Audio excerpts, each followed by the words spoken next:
இயேசு கிறிஸ்து நாமத்தினாலே இந்த நாளில் உங்களுக்கு வாழ்த்துக்களை தெரிவித்துக் கொள்கிறேன். எப்படி இருக்கீங்க? சந்தோஷமாக இருக்கீங்களா? மகிழ்ச்சியாக இருக்கீங்களா? உங்களை சந்திக்கிறதுல மிகுந்த மகிழ்ச்சி அடைகிறேன். பிறந்த நாளை திருமண நாளை கொண்டாடுகிற பிள்ளைகளை இயேசுவின் நாமத்தினால் ஆசீர்வதிக்கிறேன். இந்த நாளிலும் கூட அநேக காரியங்களை நாம் இழந்து போனவர்களாய் காணப்படுகிறோம். எல்லாவற்றையும் நான் இழந்து தவிக்கிறேன் ஆண்டவரே. நான் எப்படி இதிலிருந்து நான் மீண்டு வரப்போகிறேன்? எப்படி என்னுடைய வாழ்க்கை அமையப் போகிறது? எல்லாவற்றையும் இழந்து ஒரு வெறுமையான பாத்திரம் போல என் வாழ்க்கை மாறிவிட்டதே. என்ன செய்ய போகிறேன்னு சொல்லி எனக்கு தெரியலை. அதற்குரிய வாசலும் எனக்கு திறக்கப்படலை.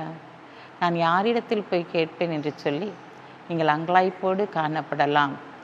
இன்றைக்கு ஆண்டவர் உங்களை பார்த்து சொல்கிறாரு, மகனே மகளே, நீ இழந்ததை மீண்டும் கொடுத்து உன்னை மறுபடியும் மேன்மைப்படுத்தப் போகிறேன் என்று சொல்லி உன்னை மேன்மைப்படுத்தும்படியாக, இழந்து போனதை திரும்ப கொடுக்கும்படியாக ஆண்டவர் கடந்து வந்திருக்கிறார். வாசிக்கிறேன், கேளுங்க. சங்கீதம் 71:21. என் மேன்மையை பெருக பண்ணி என்னை மறுபடியும் தேற்றுவீர்.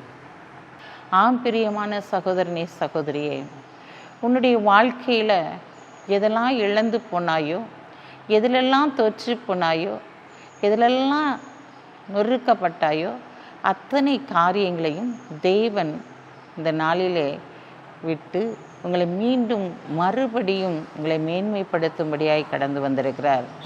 உங்களுடைய மேன்மையை பெருக பண்ணும்படியாய் கடந்து வந்திருக்கிறார்.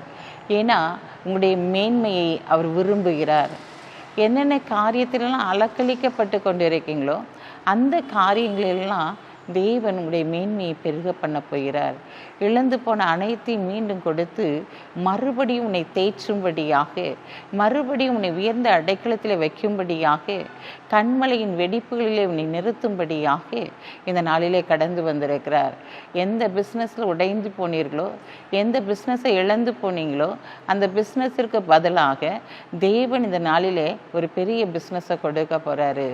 இது எப்படி நடந்தது என்று சொல்லி உங்களுடைய கண்களுக்கு ஆச்சரியப்படும் விதமாக தேவன் உங்களை ஆளுகை செய்து நடத்த போகிறார். கூட இருந்தவங்கெல்லாம் இழந்து போயிட்டேன் அப்படின்னு சொல்லி கலங்குறீங்களா? அவர் எல்லாவற்றையும் திருப்பி கொடுக்க போகிறாரு.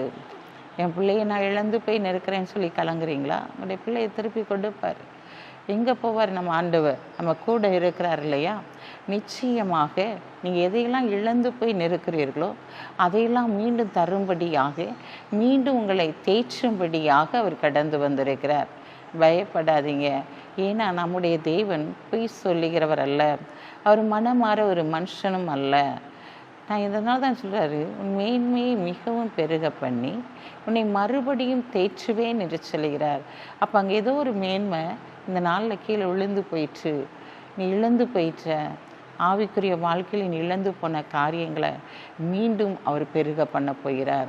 உலக பிரகாரமாக எதை இழந்து போனாயோ அதை கொடுத்து உன்னை மீண்டுமாய் தேற்றி உன் மேன்மையை பெருக பண்ணி உன்னை தேற்றும்படியாய் கடந்து வந்திருக்கிறார். கண்களை மூடி ஜெபிப்போம். அன்புள்ள ஆண்டவரே, இந்த நாளுக்காக உமக்கு நன்றி செலுத்துறையா. உங்களுடைய பிள்ளைகள் எதையெல்லாம் இழந்து போய்விட்டார்களோ அதையெல்லாம் நீர் மீண்டுமாய் கொடுக்க போகிற தயவுக்காய் உமக்கு நன்றி செலுத்துறையா. உங்களுடைய பிள்ளைகளை நீர் உயிர்ப்பீங்க ஆண்டவரே. உலர்ந்து போன எலும்புகளை உயிரிடைய பண்ணுகிறவர் நீர்தானே. உங்களுடைய பிள்ளைகள் இழந்து போன காரியங்கள் அனைத்தையும் நீர் மீண்டுமாய் கொடுத்து அவர்களை மேன்மைப்படுத்தி நீர் ஆசீர்வதிக்க போகிற தயவுக்காக உமக்கு நன்றி செலுத்துறையா. பிறந்த நாளை திருமண நாளை கொண்டாடுகிற பிள்ளைகள் இயேசுவின் நாமத்தினால் ஆசீர்வதித்து ஜெபிக்கிற இயேசப்பா. யுத்தம் என்னுடையது, நீ சும்மாயிரு என்று சொன்ன வார்த்தையின்படி நீர் அவர்களுக்காக யுத்தம் பண்ணி எல்லா காரியத்தையும் செய்து முடிங்க. இயேசுவின் நாமத்தில் ஜெபிக்கிற நல்ல பிதாவே, ஆமென்.